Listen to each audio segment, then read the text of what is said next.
Ce cabinet néo-Renaissance en noyer massif sculpté fut exécuté vers 1870. Ce sont ces 4 plaques émaillées, de taille importante et d'une grande qualité d'exécution, qui en font un meuble exceptionnel.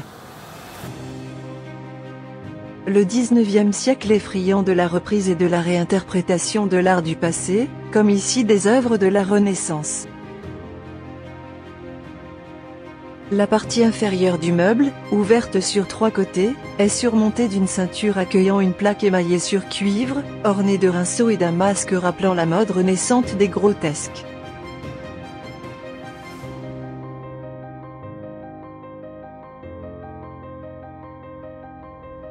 Sa partie supérieure s'organise autour de 2 portes ornées de plaques émaillées de formes travaillées représentant Mars, le dieu de la guerre, et Diane, la déesse de la chasse. La peinture sur émail et la grisaille apparurent à la Renaissance. L'émailleur s'est d'ailleurs inspiré de plaques émaillées de la Renaissance représentant Mars et la justice peinte par Pierre Courtet en 1559, aujourd'hui au Musée national de la Renaissance.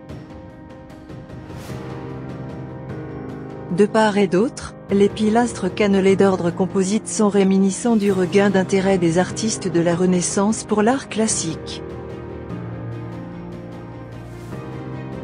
Les portes s'ouvrent sur des étagères et des tiroirs plaqués d'olivier. L'intérieur de la porte droite porte l'estampille du serrurier d'art parisien Ubi-Fils.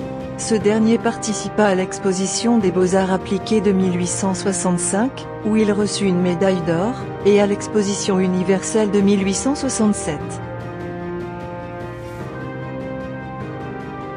Le couronnement du cabinet est composé de 2 volutes affrontées, ornées de feuillages et d'une coquille, ainsi que d'un cartouche bombé entouré de fleurs. Notre cabinet s'inscrit dans la suite des meubles ornés de plaques émaillées conçus par Hippolyte Sauvrésy en collaboration avec l'émailleur Claudius Poplin, comme celui qui, présenté à l'exposition universelle de 1867, est aujourd'hui conservé au musée d'Orsay.